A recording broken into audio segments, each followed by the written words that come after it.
Je m'appelle Valentino Valente. Appelez-moi Valentin.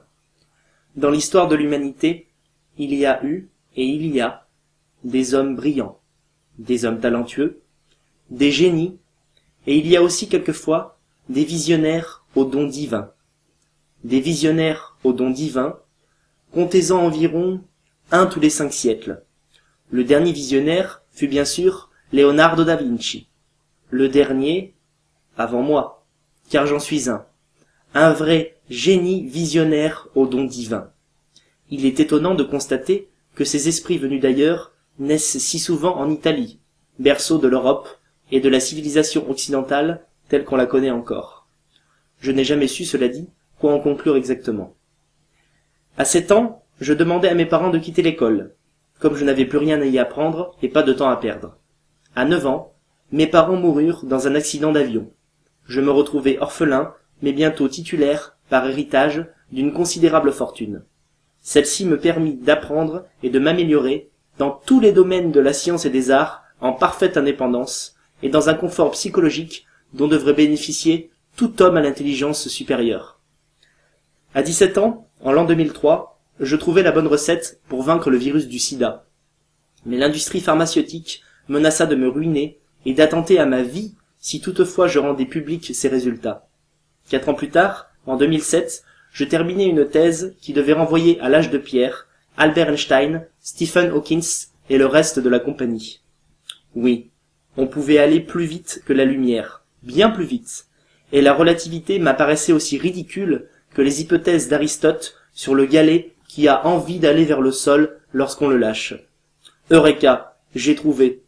Tous mes prédécesseurs avaient un cerveau 200 fois moins évolué que le mien, simplement. Cette fois-ci, je gardai pourtant mes conclusions pour moi, car il me sembla que le monde n'était pas prêt. J'avais raison, comme toujours, et j'avais surtout eu une intuition. Pour marquer à jamais mon temps, il me fallait frapper un grand coup, quelque chose que personne ne pourrait reproduire à ma suite.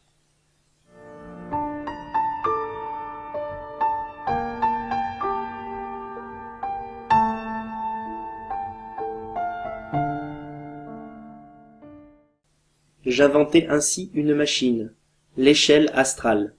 L'objectif de cet instrument était à la fois fou et très précis. Atteindre le sommet des cieux, trouver Dieu, puis l'assassiner. Oh, j'entends réagir des gazelles de l'autre côté du miroir. Encore faut-il que Dieu existe, Valentin. Ne soyez pas sotte. Admirez la beauté d'une galaxie. Regardez en vous-même. Prenez du recul sur vos sensations et admettez enfin qu'avec le cogito, l'existence d'un créateur unique est la seule certitude qui saute aux yeux et sur laquelle nous pouvons nous appuyer solidement.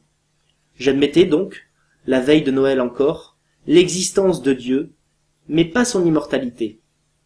Qu'est-ce qui nous prouvait réellement, après tout, que Dieu était un être parfait? Voilà qui me paraissait beaucoup moins évident. Parfait, Dieu l'était sans doute plus que nous le sommes, mais pas assez pour exercer un contrôle total sur une de ses œuvres les plus dangereusement étranges, l'homme. Combien de défauts de fabrication pourrions-nous énumérer à nos sujets? La liste serait plus longue et plus large que 3 cosmos réunis.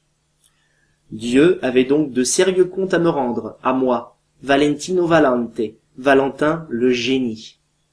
Le 25 décembre 2011, j'empruntai l'échelle astrale à la rencontre du tout ou presque puissant. De monde parallèle en monde parallèle, je me téléportai à travers les multivers au rythme de mon détecteur à particules divines. En effet, au cours de mes recherches, j'avais deviné l'existence d'un élément jusqu'ici inconnu. Croyez-vous que cet élément était minuscule au point qu'on ne pût le trouver auparavant? Non, nous étions bien dans le domaine du macroscopique, de la poutre dans l'œil dont on préfère nier la présence. Cet élément, je l'appelais l'Héléna, en hommage à la première insignifiante à laquelle je m'étais attaché par sensiblerie idiote dans ma jeunesse. Le voyage dura seulement quelques heures. À mesure que j'approchais de ma cible, la proportion en éléments Héléna augmentait. Et puis, je parvins au sommet. Il y faisait très froid, l'espace était colorié de violet, et le vent, d'une impossible violence. Là, je le vis, lui, l'inéternel. J'ululai de plaisir à l'idée d'affronter l'esprit primaire, Cela me rappelait les combats de titans qu'on pouvait voir illustrés, enfant, dans des dessins animés inoubliables comme les Chevaliers du Zodiaque. Je bandais, physiquement, et j'éjaculais courageux ces mots-là.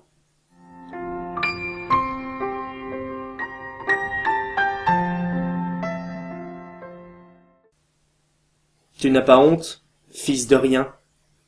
Comme un chien, être fabuleux pour qui j'ai un infini respect par ailleurs. Comme un chien donc, la queue entre les jambes, déçu d'avoir déçu son maître, à qui il a encore une fois volé sa pantoufle. Dieu baissa les yeux. Ah, on fait moins le malin, vieille canaille sadique. C'est qu'on n'apprend pas à un vieux singe comment faire la grimace. Si un homme avait pu se hisser à sa hauteur, cela voulait dire, et il le savait, que cet homme était de sa hauteur à lui, à son niveau d'omniscience. Oui, regarde-moi, papa, c'est Frankenstein, ta créature. Je suis vivant, vivant. Regarde, regarde comme je suis monstrueux. Il ne fallait pas me donner la vie, en empilant des morceaux de chair disparates, putrescents et sans sens entre eux. Tu es poussière, oui, et c'est bien là le problème, l'ancêtre. Pauvre savant fou, à genoux devant ton seigneur, Valentin. Je lui exprimai ensuite, de façon synthétique, cette ambitieuse rage. As-tu quelque chose à dire pour ta défense, fripon? Plaide coupable, on gagnera du temps. Qui êtes-vous? Me demanda Dieu. Un fils illégitime, abandonné, et qui vient réclamer sa part. Tu as vu dernièrement cette vidéo qui a fait le tour du web? Une petite chinoise écrasée par une camionnette, agonisant le crâne ouvert sur le bitume pendant près de 10 minutes, sans que personne ne vienne à son aide. Ton projet final, quel était-il? Nous transformer en démons? Est-ce que tu as vu cette vidéo, oui ou non? Oh non. D'ici, tu sais, on n'a pas une très bonne connexion. Ah, tu veux faire le mariole? J'ai une théorie, Matamor, méprisable cuistre. Tu as créé tout ce système en y laissant toute ton énergie, et à présent, tu n'as plus aucune influence sur le reste des opérations. Tu laisses tout s'effondrer, lentement, complice. Si l'humain réagit, tant mieux, sinon, tant pis pour lui. N'est-ce pas là ton seul horizon? Il avoua. Je suis percé à jour. Tu m'épates, Valentin. Eh bien, l'humain réagira, et je parle en son nom! Sans autre forme de procès, je désintégrai Dieu avec un fusil à particules Helena. Il se transforma en poudre avant de s'évaporer dans l'ici et l'ailleurs, le déjà vu et le pas encore, le fini et l'infini. Après quelques secondes, il ne resta plus rien de lui.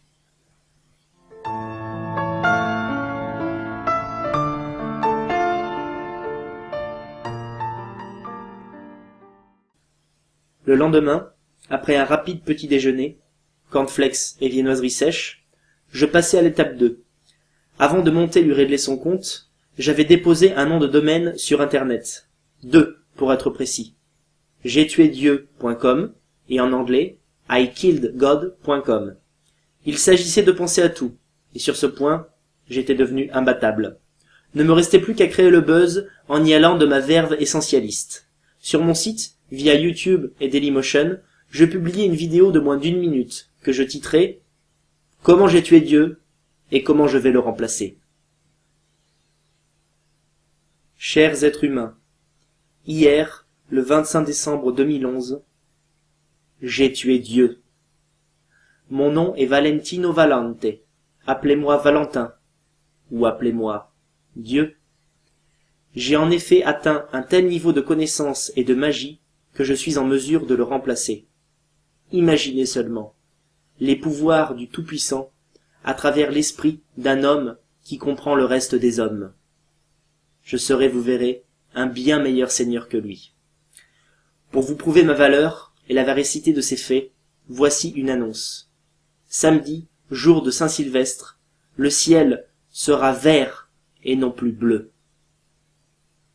Le samedi, il fit un vert splendide, une technique très simple que j'avais mise au point il y a fort longtemps et dont je n'avais pas trouvé jusqu'alors la réelle utilité.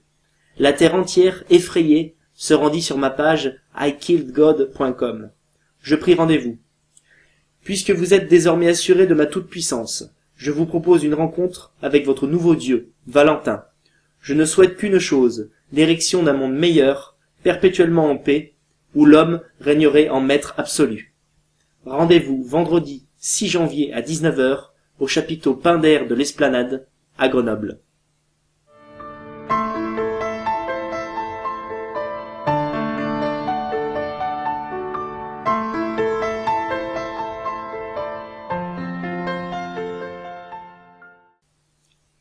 Pour m'adresser à la populace, j'usai d'une logistique nouvelle et créai une forteresse inexpugnable. Symboliquement, je m'étais assis sur un trône et j'avais placé un couvercle opaque, sorte de bouclier invisible, autour de moi, un bouclier capable de résister à tout type d'attaque. Déjà, des dizaines de fidèles fanatiques assuraient ma protection en empêchant la presse et les quidam de rentrer dans le chapiteau avant l'heure officielle d'ouverture. À 19 heures, ce fut la panique et très vite, ma garde rapprochée parut dépassée. Un intégriste, barbu à ma façon, en djellaba blanche, sprinta vers moi, une kalachnikov aux mains, en vociférant « Allahu Akbar !» Il tenta de me tuer. Les balles ricochèrent sur la cloison hellénesquement vitrée et retournèrent dans la jambe de l'envoyeur. Il eut très mal et le fit savoir, de telle sorte que tout le monde se calma d'un seul coup. Pour ma part, j'ironisais. Allah était le Akbar. Tu comprends la différence? Aladdin semblait prendre ça très à cœur. Tu ne peux pas dire ça. Tu ne peux pas faire croire ça aux gens. C'est blasphématoire. Qu'est-ce qui est blasphématoire, Mahomet? De dire j'ai tué Dieu. On ne peut pas dire j'ai tué Dieu. On ne peut pas. Mais puisque je l'ai tué, enfin. Non! Tu mens. C'est impossible. C'est blasphématoire. C'est blasphématoire. Ah, il me rend chèvre. C'est bigot. Le professeur Valente se devait d'intervenir et de surclasser l'énergumène par la force implacable de sa logique pure. Musulman quelconque, la vigueur de ta foi t'honore, mais je déplore ta sombre bêtise. En effet, si je m'étais présenté à vous, en déclarant « Je vais tuer Dieu », nous serions bel et bien dans le domaine du blasphème, comme tu le prétends. Mais l'être suprême n'étant plus, l'insulte n'en est plus une, conséquemment, et rend le caractère blasphématoire de la proposition « tuer Dieu » tout à fait obsolète. Le point de basculement vers l'hérésie n'est en somme ici qu'une question de conjugaison et de concordance des temps. Es-tu satisfait de ma réponse, homme des sables? En face de moi, effondrement psychologique. Je n'avais encore jamais vu de mes yeux vus quelqu'un faire une hernie mentale. Je l'avais tellement poussé dans ses derniers retranchements, exténué les limites de sa faculté de raisonner, qu'il me sembla que sa tête enturbanée allait imploser. Il voulut faire bonne figure, tout de même. De toute façon, tu n'avais pas le droit de faire ça. Wallah, c'est l'enfer qui t'attend. Je regardais un garde. Bon, tuez-le. Test très intéressant. La rapidité de réaction de mes sbires me surprit. En obéissant sans réfléchir, ils avaient forcé mon contradicteur oriental à se mettre à genoux et s'apprêtaient à le soustraire de la planète d'un de ces coups de gâchette qui annulent tout. Stop! Que faites-vous au juste, misérable? Tu nous as dit de le tuer, Seigneur. Nous le tuons? Allez-vous continuer longtemps d'obéir à des ordres injustes et excessifs? Ne voyez-vous pas que c'est là l'origine de tous les maux du monde, de la mort de Jésus au conflit contemporain? Hernie mentale numéro 2, le retour, et collectif cette fois-ci. Rien n'est plus grave que le fait d'ôter la vie à un être vivant complexe comme peut l'être un homme, comprenez-vous? Mais, il n'y a pas de mais. Il a essayé de me tuer, certes, mais il n'y est pas parvenu. Tant mieux. C'est le premier, c'est de bonne guerre. Nous pardonnons. À présent, silence. Voici les nouvelles lois de ce nouveau monde, par la voix de votre nouveau Dieu. À genoux, être humain. Ils s'agenouillèrent tous, même les journalistes, même les cadreurs qui suivaient les journalistes. J'allais donc discourir avec autorité et dicter mon utopie en grande contre-plongée. J'étais bien plus qu'une légende. J'étais devenu un Dieu vivant.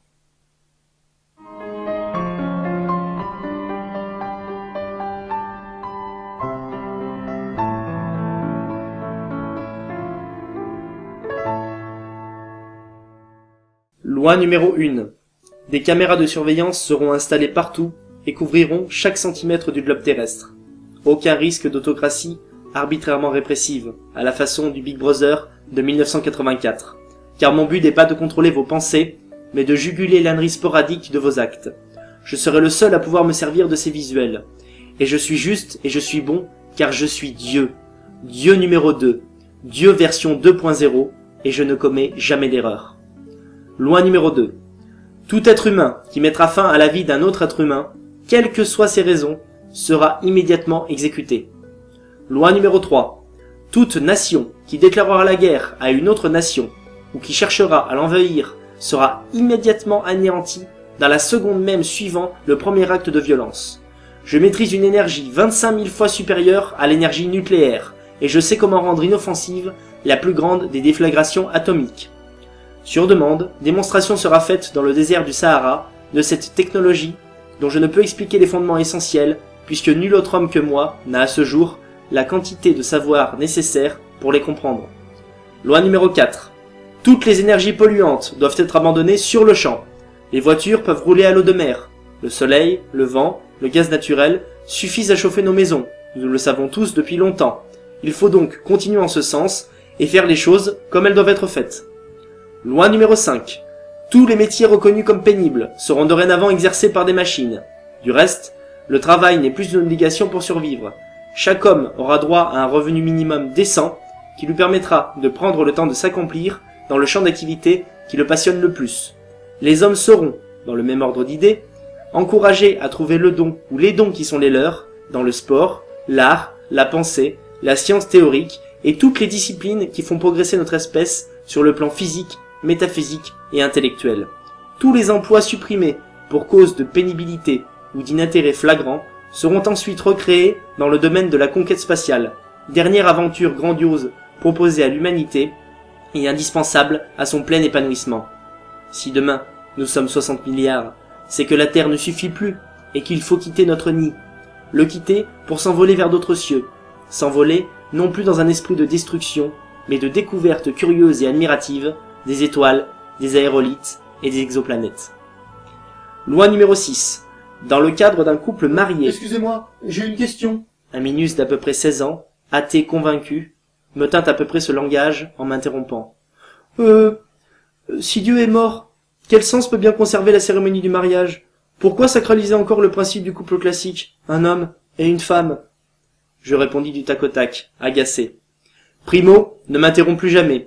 Deuxio, la structure matrimoniale traditionnelle, un homme avec une femme et des enfants, fonctionne depuis des lustres. Elle fonctionne, en tout état de cause, mieux que les autres modus vivendi que nous avons tenté d'admettre entre-temps. Mais attendez, vous ne pouvez pas... Il suffit! Par un astucieux système d'amplification et de distorsion sonore, ma colère gronda en basse octave et remplit les cœurs présents d'une terreur formidable. Ah, l'homme, crétin sublime que j'aime tant. Tertio, mon quotient intellectuel est inquantifiable, au-delà des 290 points. J'ai toujours eu raison, parfois, avant même de savoir pourquoi. Plus de 290 points de QI, entends-tu? Quel est le tien, petit merdeux acnéique, hein? Quel est le tien? Je détiens la vérité, sois-en certain. L'application de ces lois et l'ataraxie générale qui en découlera prouveront bientôt l'infinie vérité de mes préceptes. J'entendis une vieille dame tousser. Le temps de reprendre un peu mon souffle, je la toisai sévèrement, pour m'amuser, rien de plus. Elle faillit mourir de peur. Je reprends. Loi numéro 6. Dans le cadre d'un couple marié, l'infidélité avérée, je vous renvoie au système des caméras, sera punie de 10 ans de prison ferme, le temps qu'il faut, en somme, au cocufieur, pour comprendre l'ampleur de la souffrance infligée à son partenaire. On s'engage ou on ne s'engage pas. On s'unit ou on ne s'unit pas. Il n'y a pas possibilité d'une union où on se respecte à peu près. Il y a union ou non-union. À ceux qui jugeront cette règle trop sévère, je répondrai que le mariage n'est pas une obligation. Si vous pensez ne pas réussir à vous unir à quelqu'un définitivement, alors ne vous unissez pas. Si vous désirez, une fois marié, une autre personne que votre époux ou votre épouse, divorcez avant de commettre l'adultère. Et résistez avant de divorcer et de commettre l'adultère. Je vais vous apprendre à dire non, de nouveau, chers amis. Âme faible, laissez donc la chance à vos conjoints de trouver une personne qui le ou la mérite davantage avant de le ou la blesser pour toujours dans sa dignité. Loi numéro 7. Pour qu'un homme demeure sain de corps et d'esprit, il doit jouir dans une femme régulièrement. Non seulement les bordels doivent être autorisés, mais ils doivent devenir un passage oblige. Tant qu'un homme n'a pas pénétré un vagin, il est niais. Quelqu'un de niais ne peut pas devenir quelqu'un d'intelligent. C'est impossible. Dans le meilleur des cas, On pourrait en faire un poète, et je dis bien dans le meilleur des cas. Tout homme ambitieux devra donc se déniaiser au plus tôt, à 14 ou à 15 ans. À l'opposé, le statut de la prostitution change. Dès aujourd'hui, les prostituées deviennent les êtres féminins les plus respectables qui soient. Pour appuyer cette promotion sociale, les passes relèveront désormais, à l'image des soins médicaux en hôpital, du service public. Les femmes qui décideront de se prostituer seront salariées par l'État et par un impôt particulier, l'éveil. Nous les féliciterons ainsi et les encouragerons à prendre soin des âmes malades et à éduquer nos petits poussins pleins d'ambition. Les clients n'auront, eux, plus qu'à verser une somme symbolique pour bénéficier de chacune des prestations, somme qui servira pour moitié à l'entretien de la propreté des maisons closes et pour autre moitié à soutenir la recherche contre les maladies orphelines. Ainsi, chaque fois qu'un quarantenaire frustré ou qu'un puceau frileux ira tirer son coup, il rendra d'un même élan service à la médecine générale. Résumons. La prostituée est respectée, bien payée, et le client, lui, quel que soit son niveau social, a la possibilité financière de s'offrir un moment de détente. Tout le monde sera satisfait par le changement de donne total des relations tarifées. Loi numéro 8. Le métissage entre les races sera vivement déconseillé, voire interdit en fonction de critères